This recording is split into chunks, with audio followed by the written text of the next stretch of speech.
Thank you.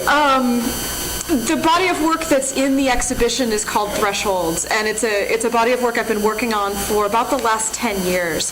And I started it in graduate school, and it's continuing. I think it's morphed and changed over time, but it is something I'm still working on and still showing. So I've brought some examples from that project from the beginning until now, and also some examples of other projects that I've been working on. As Robin said, like I'm in California and I'm teaching full-time now, but I've also lived and I've traveled extensively, and I've lived in Russia and taught in Russia and in Singapore, and I've had these other experiences globally.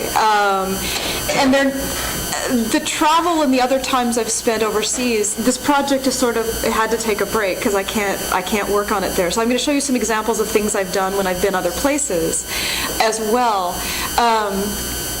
And also wanted to mention that because I think all the experiences away from the work have influenced what I ultimately shoot. So the project that's Thresholds is a way of making visual metaphors for lived internal experience. So trying to make pictures about what it feels like to be human in the world, not what it looked like on an external level, but what it felt like internally. And a lot of that is addressing that sense of change, because I've moved around a lot, and that sort of dislocation, and trying to figure out who I am internally, who am I in relation to place, who am I in relation to an environment which I may not know, who am I in relation to a lot of change or the past or history. So I think a lot of the experiences I've had overseas and with traveling and with living in other countries has informed that. So even though those experiences aren't depicted literally, I think that they do greatly affect what it is I'm shooting. And I think a lot of the travel was motivated by the same things that motivate the art. That sense of really wanting to know, like, what does it mean to be human in the world? Who am I? Who am I in relation to the world and meaning, and what does all of this mean to be human? And that sense of that desire to have that knowledge, or to understand my own experiences and the larger human condition more, is what motivated me to go and live in all those places, as well as to make these pictures. So even though they're not literal depictions of the experiences, I think everything I'm doing is feeding into that. Let's see. So the pictures are, they're black and white. They're shot on film. I'm shooting medium and large format film, and they are constructed portraits and self-portraits that are looking at those issues of, who am I in relation to self, to past, to memory, history, place, and looking at that relationship between the internal self and external ideas of past and identity and place. And they're very constructed, and they're very set up. As I come up with ideas in advance, and often I draw about them and write about them, and then I go out and try to find a location to set them up in order to actually make the picture that I'm seeing in my head that I've drawn on paper real. And a lot of this one, I think, is really dealing with aspiration and a sense of, possibility, and this attempt to do something that looks impossible. So it's sort of the contradiction between this hope and the impossibility. But again, they take this form of taking these objects and putting them in a place, and changing the place through this action, they become very performative in a way, that this action has to be repeated for the camera over and over and over in order to create the picture, that this gesture has to be repeated. So they become very performative and very ritualistic. I like the way also that they change the space, and that the things that I do start altering the space. Like if I'm going to put boats into the landscape, or I'm going to put a pile of books in the water, that by the time I'm done, I feel like, well, that pond needed a pile of books, or that field needed a bunch of stars. Like, it just goes there now. And it's been really difficult when I'm done shooting to want to take the props away, because I feel like they sort of completed the space and made something happen that the space needed. And so in a way that they become a bit like temporary installations in the space, or sculptural interventions in the space, for the purpose of making the photograph.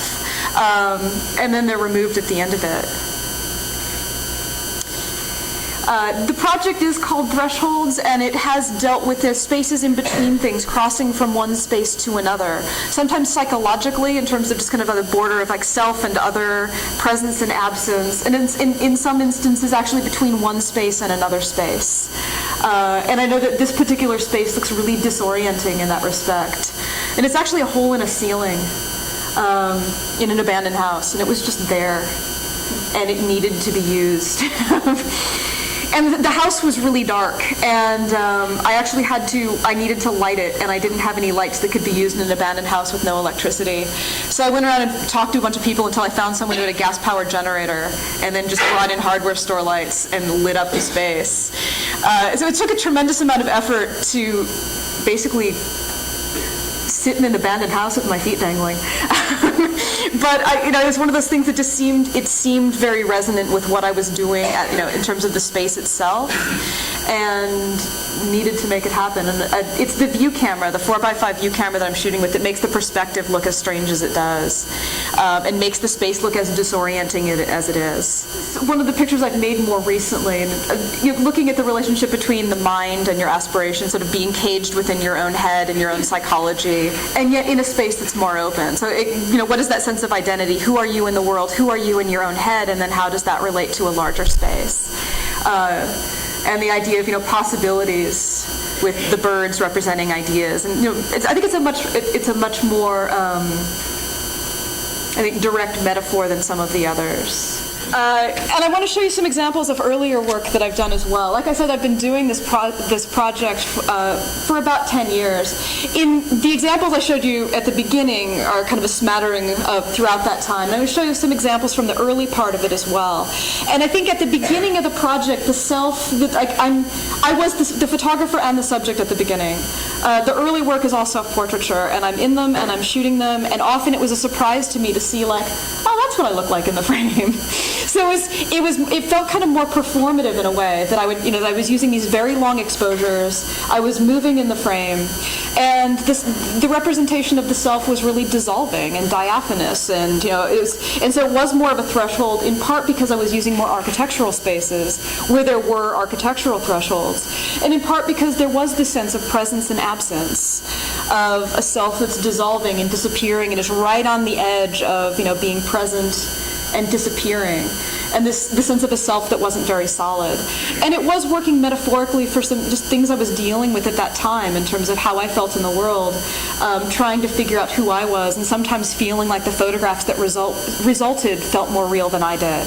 And just making pictures that sort of worked through that worked as, so that the self in the picture is an external physical representation of, sort of an internal, an exploration of who I am internally and psychologically.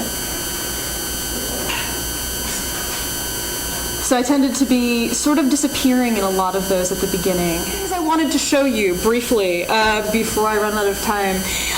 During the times that I've lived out of the country, I couldn't make those pictures. There was just no way I could have the equipment or the access to facilities to do what I wanted to do. At the same time, I have to make art or I will go crazy. It's just so much of who I am and how I see the world and how I interact with things around me. And when I was teaching in Singapore, I was teaching photography and I was teaching writing. And one of the things that really surprised me is that the librarians had censored the photography books in the library and had removed any traces of nudity, sexuality, or objectionable politics. And they're not even being subtle about it. They paste things in the book that tell you what pages they've removed. So my project during the time I was in Singapore was to go to the library a lot, look for books that were missing pages, and photograph the evidence that stuff was missing. And I really like the way, it talks about this nude figure and about how the photographer is disengaged from a personal relationship with the model by carefully preserving her anonymity. And then the whole thing's torn out. And I really loved the way that now the captions start referring to the absence and start referring to the torn pages. And there was something really poignant about that.